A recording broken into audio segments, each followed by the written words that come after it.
excited. Today is the finishing day for this table. Been working on it for about 3 weeks now. It's time to get it finished. I'm actually holding up a construction project where it's going to be installed. It's going to be installed in a semi-industrial environment where it's going to have a large coffee maker and a ice maker on the top and 2 microwaves underneath. This is the underside of the table, and the live edge is on top. They're facing up right now.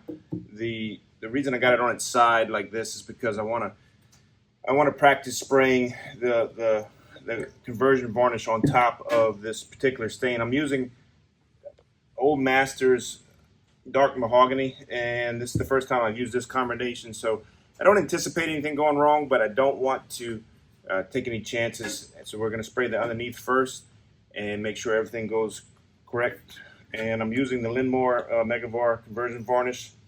The dull rub is the finish.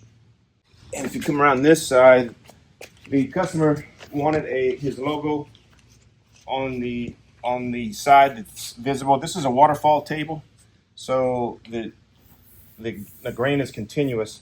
I wanted to do something that celebrated the joinery, and I came up with this little triangular design. It's kind of, being a waterfall table, I wanted something that kind of looked like a drip going towards the downside of the table, and you can see the grains in the round over are coming inward on one side and opposite on the other side. So it's kind of cool. I like the way it came out.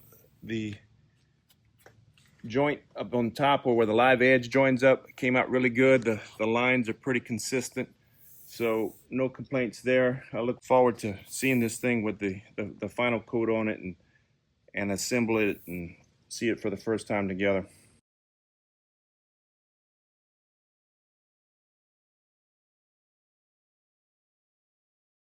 This is the underneath of the table, or the ironwork. It's where the 2 microwaves are gonna sit. They're gonna sit on this live edge shelf.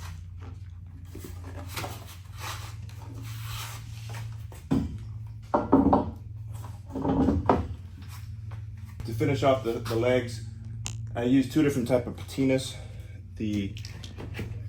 I first finished the iron off with the Steel FX, Copper FX. It's the first time I started using this product. It's new to me. I like it. It's a little bit more on the artsy side, where you don't really have a consistent, well, I say you're not sure exactly how it's going to come out sometimes, but enough trial and error, you'll get it to work. This is the Surefin Easy Black 55. After I masked it off using an etch from the laser, I peeled back all of the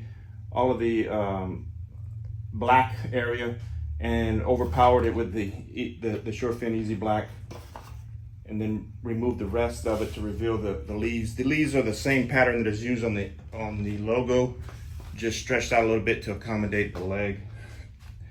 I also made a couple of these feet where I plan on putting a rubber mat on the bottom of them and using that to finish off the iron on the bottom of the table. I can't stress the importance of mixing this correctly when you're working with a catalyst, because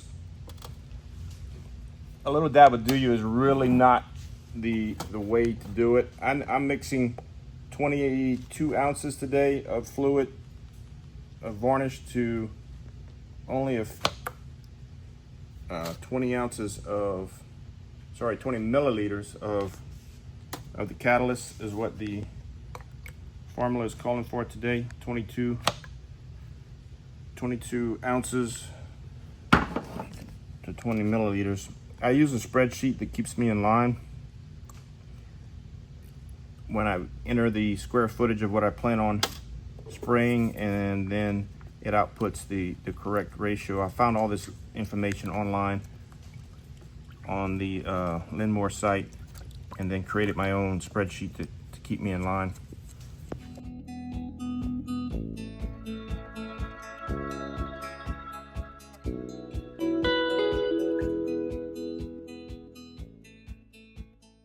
I made sure I wore my Myers Machine Shop and Welding Service shirt today, because once you mix these chemicals, you got to get it done. And I know those guys over there, they really get it done.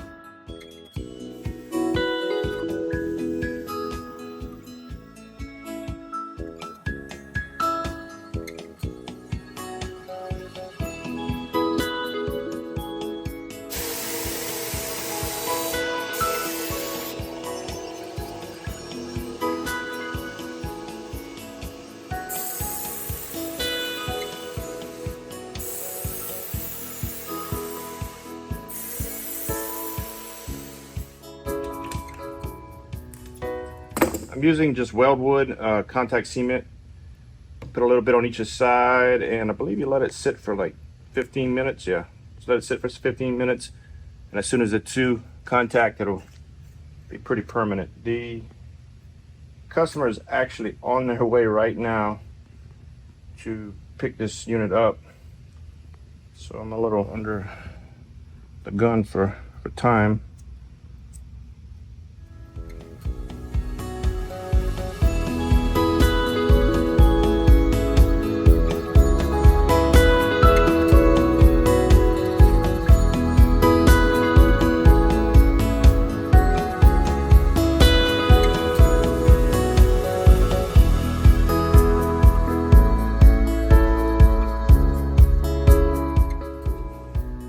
See this thing assembled for the first time at the customer's location, so I'm a little nervous about that, but he's on his way, so we're about to load it up and send it off.